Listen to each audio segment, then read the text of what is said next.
ഞങ്ങൾ വണ്ടി തള്ളി എങ്ങോട്ടാണ് പോകുന്നതെന്ന് അറിയാമോ? വയനാട്ടിലേക്ക് പോവുകയാണ്. ഞങ്ങൾക്ക് പത്തനംതിട്ട സ്റ്റാൻഡിൽ നിന്ന് 5 മണിക്കാണ് ബസ്. അപ്പോൾ നമ്മളൊരു 3 മണിയായപ്പോഴേ വീട്ടിൽ നിന്ന് ഇറങ്ങി. പകുതി എത്തിയപ്പോഴത്തേക്കും നമ്മുടെ പെട്രോൾ തീർന്നുകൊണ്ടിരുന്നു. പിന്നെ ഫ്രണ്ട് കൊണ്ടുവന്ന് നമ്മൾ പെട്രോൾ ഒഴിച്ചു.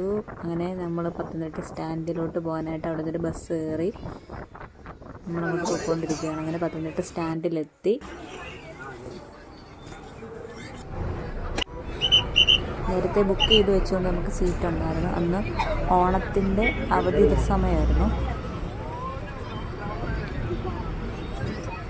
അങ്ങനെ ബസ് എടുത്തു. നമ്മൾ പൊയ്ക്കൊണ്ടിരിക്കുകയാണ്. ഓണത്തിൻ്റെ സമയമായിട്ട് നമുക്ക് ട്രെയിൻ ബുക്ക് ചെയ്യാനായിട്ട് പറ്റിയില്ല. എല്ലാം ബുക്ക്ഡായിരുന്നു. അങ്ങനെ നമ്മൾ വൈകിട്ട് കയറുന്നതുകൊണ്ട് പിറ്റേ ദിവസം രാവിലെ വയനാട് എത്താമെന്നുള്ള പ്ലാനിലായിരുന്നു. നമ്മൾ രാത്രി ആയപ്പോഴത്തേക്കിനും ഫുഡ് കഴിക്കാനായിട്ട് നിർത്തി. നമ്മളൊരു ഹോട്ടലിൽ എല്ലാവരും ബസ്സിലുള്ള എല്ലാവരും അവിടെ നിന്നായിരുന്നു കഴിച്ചത്.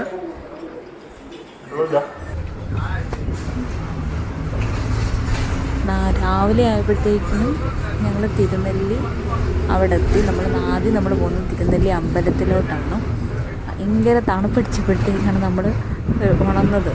അപ്പോഴാണ് നമുക്ക് മനസ്സിലായത് നമ്മൾ വരുന്ന വഴിക്ക് മാനിനെയൊക്കെ കണ്ടിട്ടുണ്ടായിരുന്നു. നമ്മൾ കാടിനകത്തൂടാണ് ഈ അമ്പലത്തിലോട്ട് എത്തുന്നത്. ഈ വന്ന ബസ് തന്നെ തിരിച്ച് 2:30 ആകുമ്പോൾ പത്തനംതിട്ടയ്ക്കുണ്ട്. നമ്മളോട് ചോദിച്ചു തിരിച്ചുണ്ട്. അപ്പോൾ ഞങ്ങൾ പറഞ്ഞില്ല. പറഞ്ഞു നമ്മൾ 2 ദിവസത്തേക്ക് സ്റ്റേക്കായിട്ട് വന്നതാണ്. അങ്ങനെ നമ്മൾ അവിടെ അടുത്ത് ലോഡ്ജോ വല്ലോ ഹോട്ടലോ എന്തെങ്കിലും ഉണ്ടോ എന്ന് അന്വേഷിച്ചു. അടുത്തൊക്കെ ഉണ്ടായിരുന്നു. നമ്മൾ തൊട്ടടുത്തുള്ള ടൂറിസ്റ്റ് ഹോമിലോട്ട് കയറി. നമ്മുടെ കയ്യിൽ അവർ ഉച്ച വരെയുള്ളൊരു സമയത്തേക്ക് അല്ലെങ്കിൽ 1 ഡേ എന്നുള്ള രീതിയിൽ അവർ 600 രൂപയാണ് നമ്മുടെ നിന്ന് വാങ്ങിച്ചത്.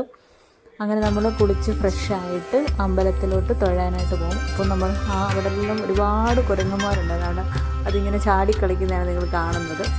കാണുന്നതാണ് ഈ അമ്പലത്തിൻ്റെ പ്രത്യേകത എന്ന് പറയുന്നത്. വയനാട് ജില്ലയിൽ സ്ഥിതി ചെയ്യുന്നൊരു മഹാവിഷ്ണു ക്ഷേത്രമാണ്. അത് മരിച്ചുപോയവരുടെ ആത്മശാന്തിക്കായിട്ട് ബലിപൂജകൾ നടത്തുന്നതൊക്കെ ഈ ക്ഷേത്രത്തിലാണ്.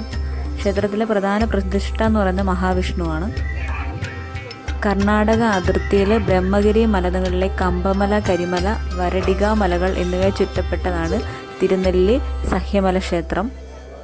ഈ ക്ഷേത്രത്തിന് ദക്ഷിണകാശി എന്നും പേരുണ്ട്.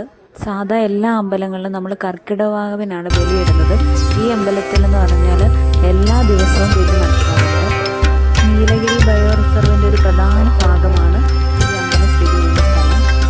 ഈ അമ്പലത്തിൻ്റെ അടുത്ത് തന്നെയാണ് പാപനാശിനി എന്ന് പറയുന്ന അരുവിയുള്ളത്.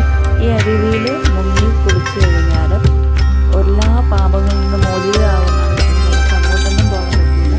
നമ്മൾ ഇറങ്ങിയിട്ട് അവിടെ നിന്ന് ഒരു കടയിൽ കയറി മസാല ദോശ കഴിച്ചു. ഇതാണ് നമ്മൾ താമസിച്ച തീർത്ഥം ലോഡ്ജ്. നല്ല വൃത്തി, നല്ല ക്ലീൻ ആയിരുന്നു. ഒരു 10 മണി ആയപ്പോഴത്തേക്കും നമ്മളവിടെ നിന്ന് തിരിച്ചിറങ്ങി.